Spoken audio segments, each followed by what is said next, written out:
Here's some things you need to know about the argument for and against deporting Mahmoud Khalil based on public information. Here's the argument for his deportation. Mahmoud has been a lead negotiator for Columbia University Apartheid Divest, a pro-Palestine activist group. Quad has made statements that are either explicitly pro-Hamas or Hamas-aligned. Last year, on the one-year anniversary of Hamas's October 7th attack, they celebrated it as a moral, military, and political victory. They said that in the face of violence, violence is the only path forward. They stated, "We support liberation by any means necessary, including armed resistance."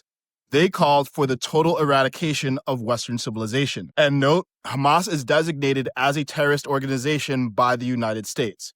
The pro-deportation camp argue that he's a leader of Quad and liable for the statements. Now, there's only one direct statement I found from Mahmoud that could be interpreted as supporting Hamas's action, which is this. We tried armed resistance, which is again legitimate under international law, but again, Israel it is terrorism.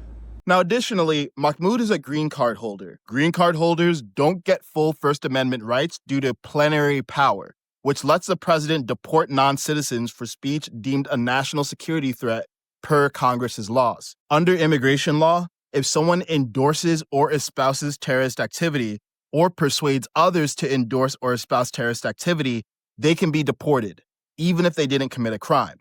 Here's an example. After a 1999 case, 2 Palestinians were deported for their direct advocacy of PFLP, which is also considered a terrorist organization. But on the other hand, here's the argument against deporting Mahmoud. Mahmoud hasn't directly made any explicitly pro-Hamas statements.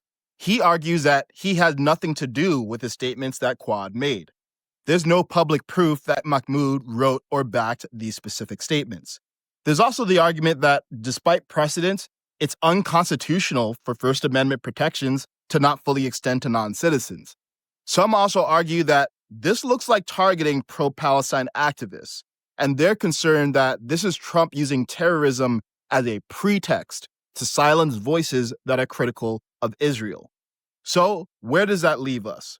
Well, here are the 2 questions that I'm interested in. 1, is Mahmoud responsible enough for the statements of Quad to warrant his deportation? 2, is it fair to give non-citizens fewer free speech rights than citizens? I have a longer video on my YouTube that you can check out if you want to hear my opinion from a few days ago. But honestly, I'm still thinking about this.